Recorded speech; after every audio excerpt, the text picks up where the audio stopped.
आसान कोई पढ़ाई नहीं, यदि है तो किसी ने अभी तक बताई नहीं।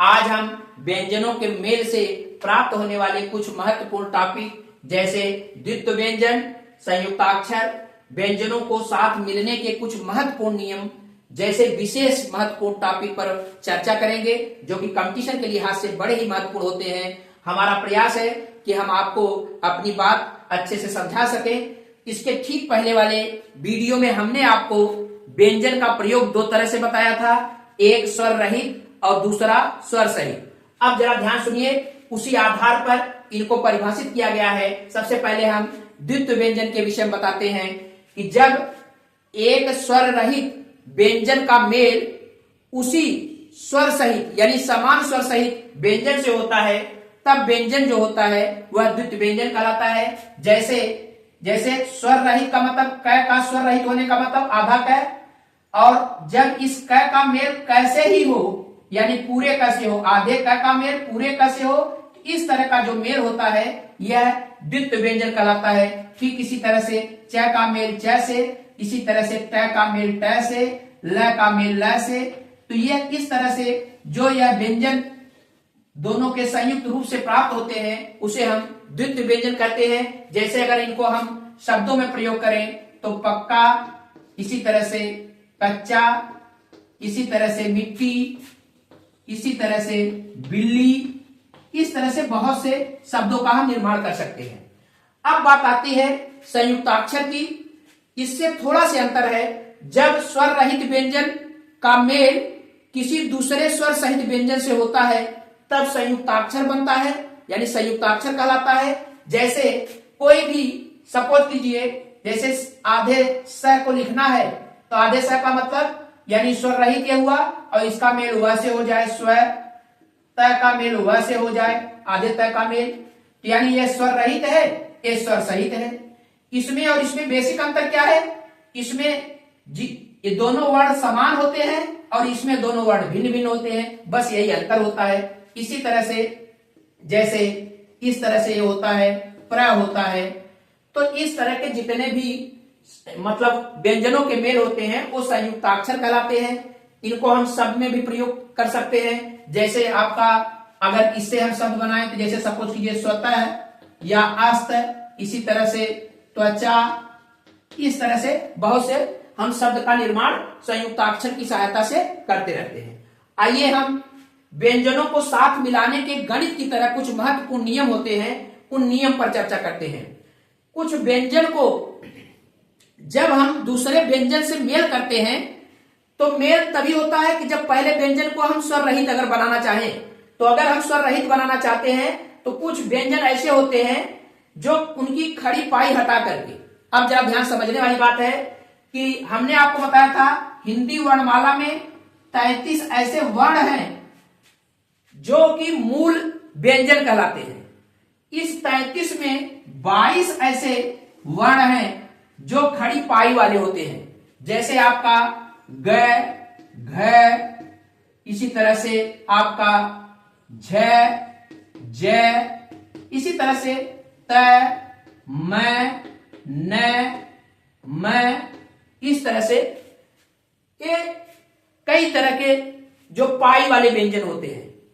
तो जब पाई वाले व्यंजन को अगर हमको स्वर रहित बनाना है यानी बिना स्वर का बनाना है और इनको किसी स्वर सहित के साथ जोड़ना है तो हम क्या करते हैं, जो ये पाई खड़ी पाई रहती है इसको हटा दिया जाता है। जैसे ग का य के साथ मेल ग, इसी तरह से त का व के साथ मेल त्व, इसी तरह से न का त के साथ मेल।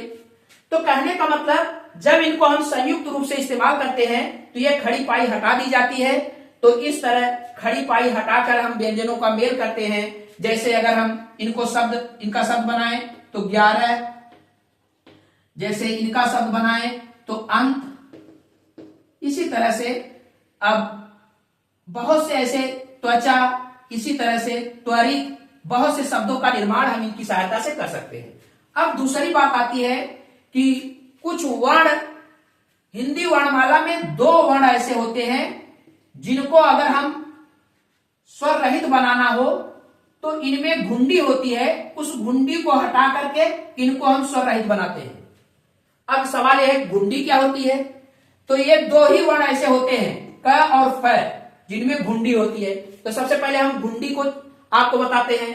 तो क तो आप जानते हैं बचपन का पहला ही वर्ण का होता है, जिसको सीखने में बहुत समय लगता है। अगर आपको ध्यान होगा तो सबसे ज्यादा समय इसी को सीखने में लगता है।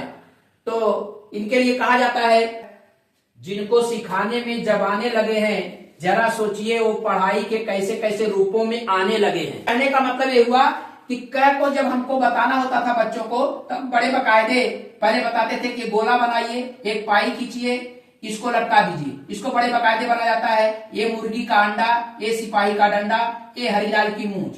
जब कई दिन बताने के बाद बच्चे से पूछते हैं कि बच्चा ये बताओ क्या बनाना आ गया, तो बड़े धड़ल्ले से कहता है कि हाँ आ गया। आप कहते हैं बना के दिखाइए, तो तुरंत ऐसे बना देता है, जो कि बड़ा मुश्किल होता है। तो ये जो हरिलाल की मूंछ है, ये जो लटका हुआ भाग है, इसी को घुंडी कहते हैं, इसी का नाम है घुंडी। तो अब जब इनको हम स्वर रहित बनाना होता है और किसी स्वर सहित के साथ जब इसका मेल हम करते हैं, तो ये घुंडी हटा दी जाती है। जैसे अगर हम त के साथ इसका मेल करें, ये घुंडी हटा दी जाती है। और इसी तरह से जैसे फ का अगर मेल करें तो ये होता है, त के साथ अगर मेल करें तो ये घुंडी हटा दी जाती है। या किसी के साथ मेल करें, जैसे अगर इनका शब्द हम बनाएं तो ये हो जाता है जैसे रक्त, या इसका जैसे रफ्तार।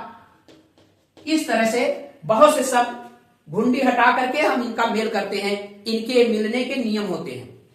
तीसरा जो प्रकार होता है वो बिना पाई वाले कुछ व्यंजन होते हैं, जैसे ट, ठ, द, ध, ह, द।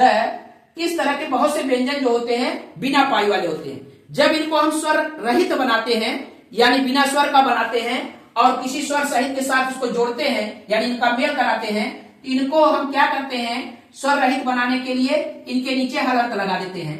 जैसे ठ, ट, ड, इस तरह से ध के नीचे हलंत लगा करके द। अब जैसे आपको इस तरह से इनको आधे अक्षर बनाने के लिए, यानी स्वर रहित बनाने के लिए हम हलंत लगा करके इसके साथ प्रयोग करते हैं। जैसे आपका जैसे एक ट के साथ अगर प्रयोग हो, तो जैसे शब्द प्रयोग हो तो भट्ठा, या ठ के साथ प्रयोग हो तो भट्ठा। इसी तरह से बहुत से अद्भुत अद्भुत जैसे लिखना हो, एक भ के साथ प्रयोग हो, द और भ अद्भुत लिख दें।